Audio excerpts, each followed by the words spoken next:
کجا وصف تو می آرم بجان من یا رسول الله.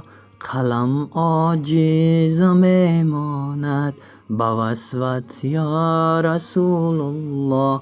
درونی کلبه احزان به یاد تو می نالم که شاید یک نظر سازی به سوی من یا رسول الله.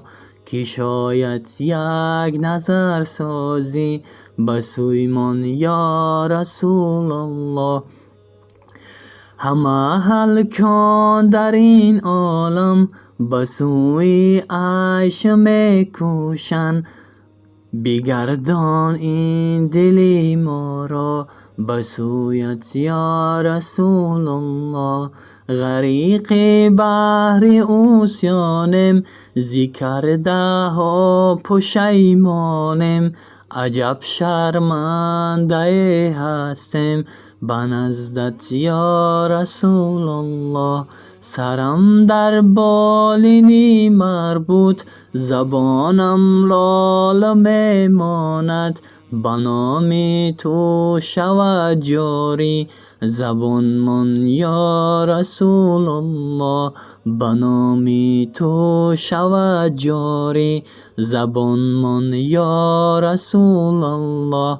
لباس به آستین پوشم زمانی رحلت است دنیا. سواری اسب چوبینم بگیر دستمان رسول الله. نمازی به اذان خوانند در آن ساعت برای امام.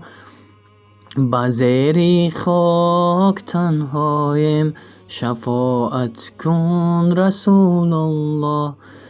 درونی گوری تاریکم اگر پرسند دینت چیست بگویم دینی ما اسلام گواهی ما رسول الله. بگویم دینی ما اسلام گواهی ما رسول الله.